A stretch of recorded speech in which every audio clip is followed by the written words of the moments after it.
Our next artwork is one of my favorites. It's the warrior from the sea off Riace, Italy. He's also known as just simply the Riace warrior. One of the reasons why he's one of my favorites is because he's a beautiful example of the classical period in Greek art. Another reason I love him so much is because he's made of bronze, and we'll talk about how rare it is to have one of these artworks survive from antiquity. And the other reason I love him so much is because he's only recently found or discovered. In 1972, let me show you the map here. In 1972, an ancient Roman shipwreck was discovered off the coast of Riace, Italy.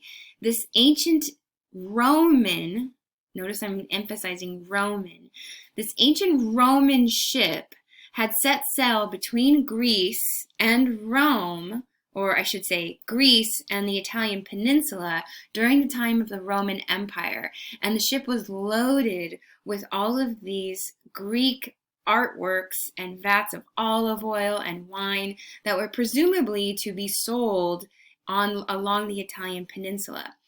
The shipwreck most likely happened because of rough waters, and what it did was it perfectly preserved the entire load of the ship.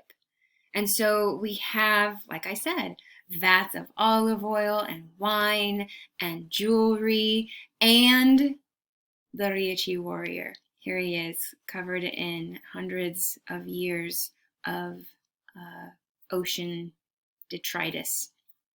But what this did was it allowed us to have a very well preserved example of ancient Greek art. This second reason why I love the Riace warrior so much is because, well, he's made of bronze. And we're going to be looking at the technique called the lost wax method and how these types of statues would have been made. He stands at 6 feet 6 inches tall. He's massive! 6 feet 6 inches tall. So he's over life size for the average Greek male at this time. And he's made of bronze. Now, like I said, I'm going to show you the video for this method, but I want to emphasize something here. In this class, we've looked at a lot of sculptures. We've looked at sculptures carved of rock, like marble, and I want you to understand that what we're looking at is a very limited scope of the actual output of these people. And in Greece, while we'll be looking at a lot of marble statues, we need to be mindful of the fact that we're missing all, I should say, most of the bronze work from the same period. Miss Cortez, what are you talking about? Okay. Marble is great. Yeah, marble is wonderful. Marble is a fantastic material to carve with. But you can also make things in bronze. And there are benefits to bronze, things you can't do in marble. One thing you can't do in marble is have this kind of tension that will spread the figure to the sides or create this pull of weight. So you can't, with marble, it's a material of compression. So it works best with the weight of gravity, right? With bronze, because it's a metal, it has tensile strength, tension. And I stretch my arms out like that because imagine a marble sculpture with the 2 arms on either side. Those arms are very heavy and they would break right at the shoulder. But that's not the case with a metal like bronze. Because of the tensile strength of bronze, this pull, this tension here, doesn't break the piece. And so you can get a lot more movement or activation of space if you model your figures, if you create your figures in bronze. It's the same kind of principle as the Golden Gate Bridge. Think about it. It wouldn't be possible to do that out of simple stonework. The steel cables that suspend the bridge, those steel cables are using tensile strength to hold up the Golden Gate Bridge. So is the same case with bronze work. So bronze allows us to manipulate the figures in postures and movements that you can't do easily or at all in marble. Another thing about bronze, before we move on to look at this figure in more detail, and once you watch the video, you'll be able to see this a little bit or understand this a little bit better, is that marble is expensive, but in Greece, it's easier to come by than what we saw in the ancient Near East, right, with the head of Inanna. They got more sources of marble around. Bronze, on the other hand, is crazy expensive. When you watch the video, you're going to see the time and the skill and the resources, not just the raw materials to create the bronze, but then to fire and melt that bronze. Think about all the steps that go into the making of one simple bronze figure. It's crazy expensive in comparison to a marble. In fact, in the ancient Greek world, bronze sculptures were prized and more precious and more expensive than marble. Okay, I heard you in the back. You had a question. You asked, well, where are they? Great question. They've been melted down. What?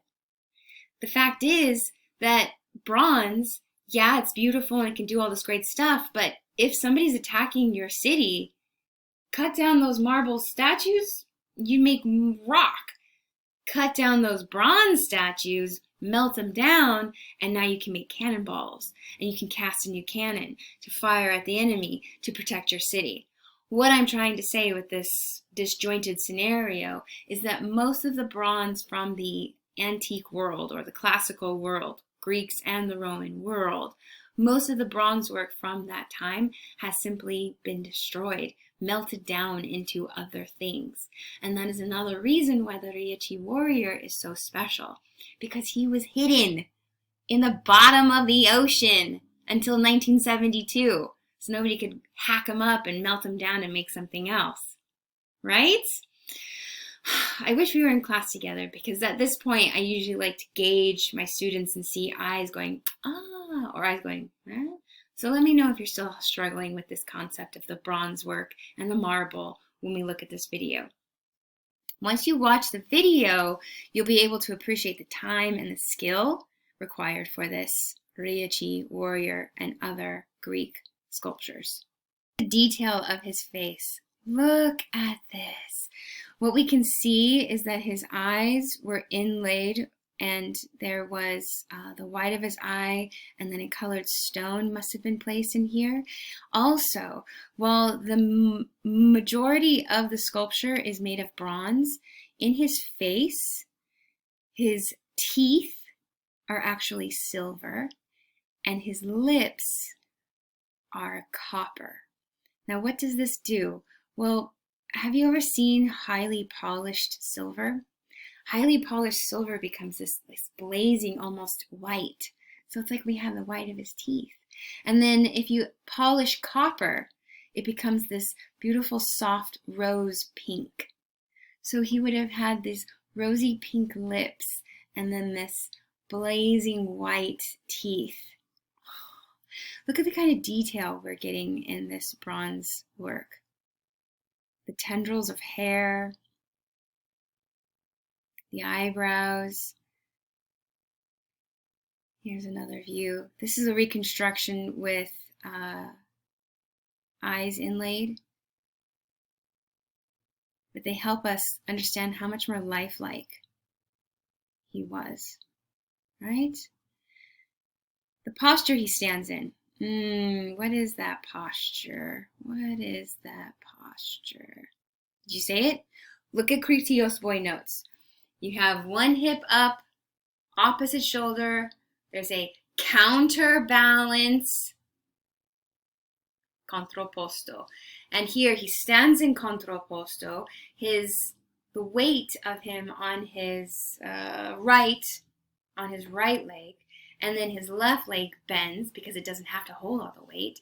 And so his active leg is his right leg, and his inactive leg is his left, and it slips up those hips. Do you see that? How his right hip rises and his left hip falls.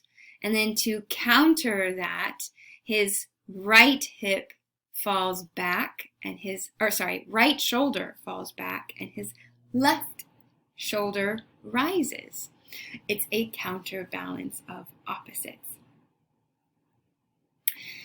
Here, this is not his eye, but just because I want you to see the kind of technique and technology, oftentimes these bronze sculptures would have glass inserts for the eye, and then even silver eyelashes would be attached. Isn't that wonderful?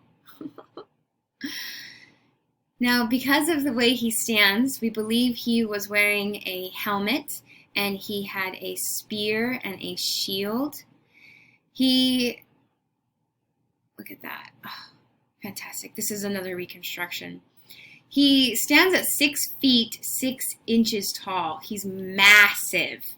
And unfortunately, we don't know his original location. We don't know if he was part of a larger set of kuros that were dedicated to a temple. We don't know if he was a grave marker. What is interesting, or what is curious, or not curious, what is also interesting is that along with the Riace warrior, there was a second, younger warrior found in the shipwreck. And together they're called the Riace warriors.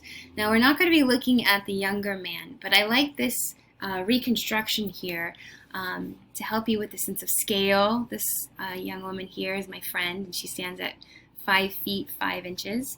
And this reconstruction shows you how they must have looked with their weapons, their helmets, and how the bronze would have been polished to this fleshy sheen. It would have been not only monumental in size, but unbelievable to take in, and the kind of realistic attention to the body. Let's go back to the image of him from the rear.